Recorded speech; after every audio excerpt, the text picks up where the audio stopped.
Permission to come aboard, gentlemen. Officer Toph reporting to the flight deck.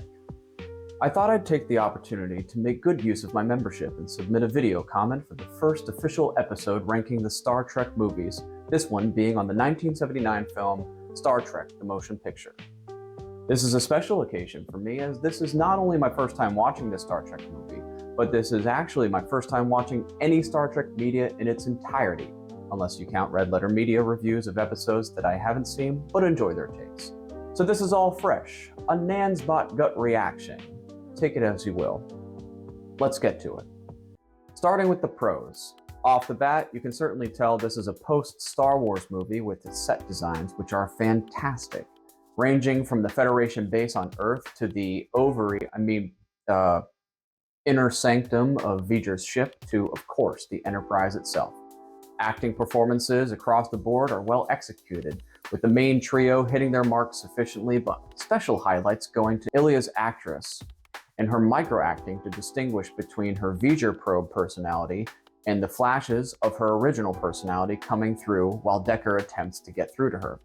The entire mood and tone of the movie is ominous, foreboding, and immediately establishes great tension as the V'ger cloud approaches Earth. Star Trek: The Motion Picture brings up some fantastic themes, but the strongest in my opinion being the nature of consciousness, intellect, purpose, and meaning. Twist about the mysterious V'ger's identity being it's an satellite containing an enormous amount of data, providing it with the approximation of consciousness, but in search of a purpose, was a genuinely captivating examination. In a way, this movie reminded me much of the themes and discussions you both had in regards to the Frankenstein movies in your previous series. Now on to the cons. Let's just get this into the open. This movie begins with an impossible mission to stop a mysterious and intelligent alien entity making its way towards Earth, but ends with it being revealed to be a giant killer space vagina. The pivot to make this entire movie an insemination allegory was bizarre and made me cringe once I realized that I was looking at the whole ship holding V'ger and the orifices protecting a holding a chamber, representing the labia and cervical walls. Just even the Enterprise itself, I can't imagine it now not looking like a sperm cell.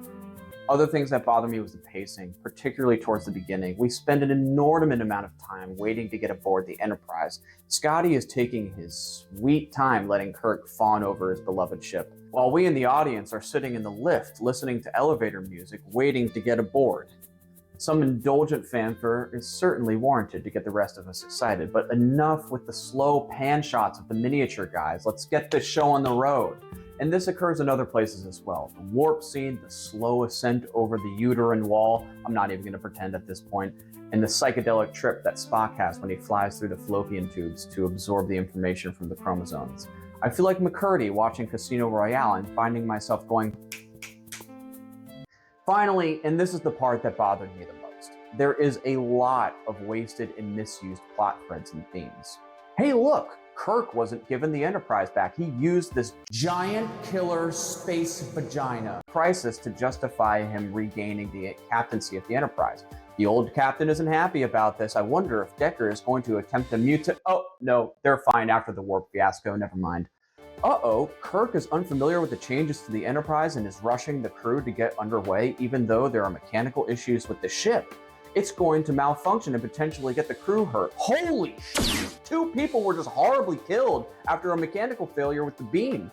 Is beating the clock on confronting giant killer space vagina really worth the safety of the crew? Oh, never mind. Spock is here to fix the ship off screen and save the day. Hey, wait.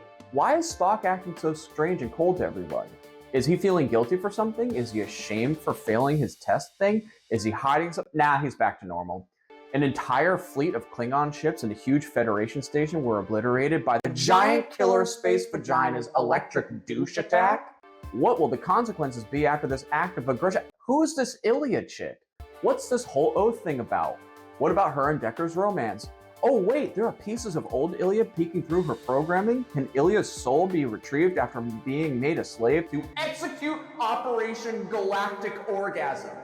This movie suffers from a lot of the same problems that plague certain Bond films. that wanted to introduce fascinating themes or conflicts only to discard them or handle them poorly. Like OHMSS's examination of Bond's desire to leave a legacy, TND, bringing up the complicity of the news media outlets and national governments, Bond's shoulder injury in Twine, or him going rogue to redeem his credibility in DAD.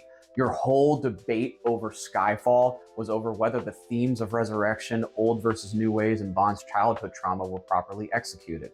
Now, to be clear, any one of these ideas brought up in the motion picture could have served as the basis for a great episode of Star Trek.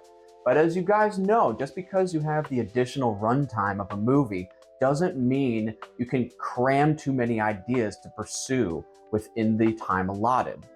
In conclusion, I still found this to be an enjoyable experience and a great introduction to the characters, ideas, and the world of the Star Trek universe. I am, for my personal ranking, placing Star Trek the Motion Picture at number 1 of 1 on the current list. Signing off, gentlemen.